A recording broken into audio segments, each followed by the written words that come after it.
അസ്സലാമു അലൈക്കും.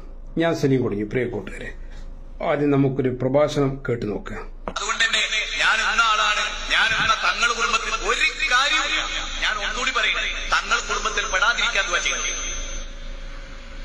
അതിൽ പെട്ടാ താടി ഉണ്ടാവില്ല, വീഴ്ച ഉണ്ടാവില്ല, സുന്നത്തും ഉണ്ടാവില്ല, ഒന്നും ഉണ്ടാവില്ല, തൊപ്പി മാത്രം ഉണ്ടാവില്ല, വേറെ ഒന്നും ഉണ്ടാവില്ല. ഏത് തങ്ങൾക്കാ താടിയുള്ളത്?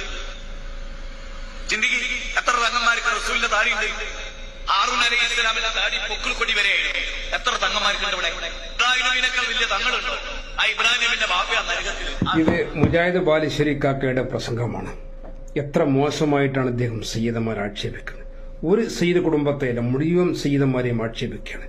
ഞാനിതോട് പറയാൻ കാരണം, സ്റ്റേജ് കിട്ടിയാൽ അവിടെ സയ്യിദ് കുടുംബത്തിന്റെ മഹത്വം പറയുന്ന രാഷ്ട്രീയ പണ്ഡിതന്മാര്, രാഷ്ട്രീയ മുല്ലമാര്, ഷാഫി ചാരിയത്തെ പോലുള്ളവര്, ഇവർക്ക് എന്തുകൊണ്ട് ഈ മുജാഹിദ് ബാലുശ്ശേരിയെ പോലുള്ള സയ്യിദന്മാരെ മുഴുവനും ആക്ഷേപിക്കുന്നവർക്ക് മറുപടി കൊടുക്കാൻ രംഗത്ത് വരുന്നില്ല?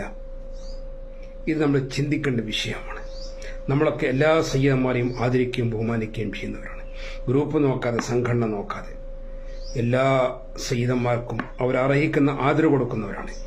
പക്ഷെ ഇവര് ഇത്രയൊക്കെ സയ്യിദന്മാരെ ആക്ഷേപിച്ചിട്ടും എന്തുകൊണ്ട് ഇവർക്കെതിരെ ഒരക്ഷരം ഉരിയാടാൻ ഈ രാഷ്ട്രീയ മുല്ലമാർ രംഗത്ത് വരുന്നില്ല? ഇപ്പോ ബഹുമാനപ്പെട്ട പാണക്കാട് മൊയ്ൻ അലി ശിഹാബ് തങ്ങൾക്കെതിരെ വധഭീഷണി വന്നിരിക്കുകയാണ്. ഏതെങ്കിലും ഒരു രാഷ്ട്രീയ മുല്ല ഇതിനെതിരെ പ്രതികരിച്ചു കേട്ടോ? മൊയ്ൻ അലി ശിഹാബ് തങ്ങളെ സയ്യിദ് തറവാട്ട് എന്നുള്ളതല്ലേ? എന്തുകൊണ്ട് ഒരു മൗനം പാലിക്കുന്നു? അപ്പൊ ഇവർ ലക്ഷ്യം ആത്മാർത്ഥമായ സയ്യിദ് സ്നേഹമില്ല. ഇവർ ഉദ്ദേശിക്കുന്ന ചില രാഷ്ട്രീയ ലാഭങ്ങൾക്ക് വേണ്ടി ഇവർ ഉണ്ടാക്കുന്ന ചില സയ്യിദ് സ്നേഹം മാത്രമാണ് ഇവർക്കുള്ളത്.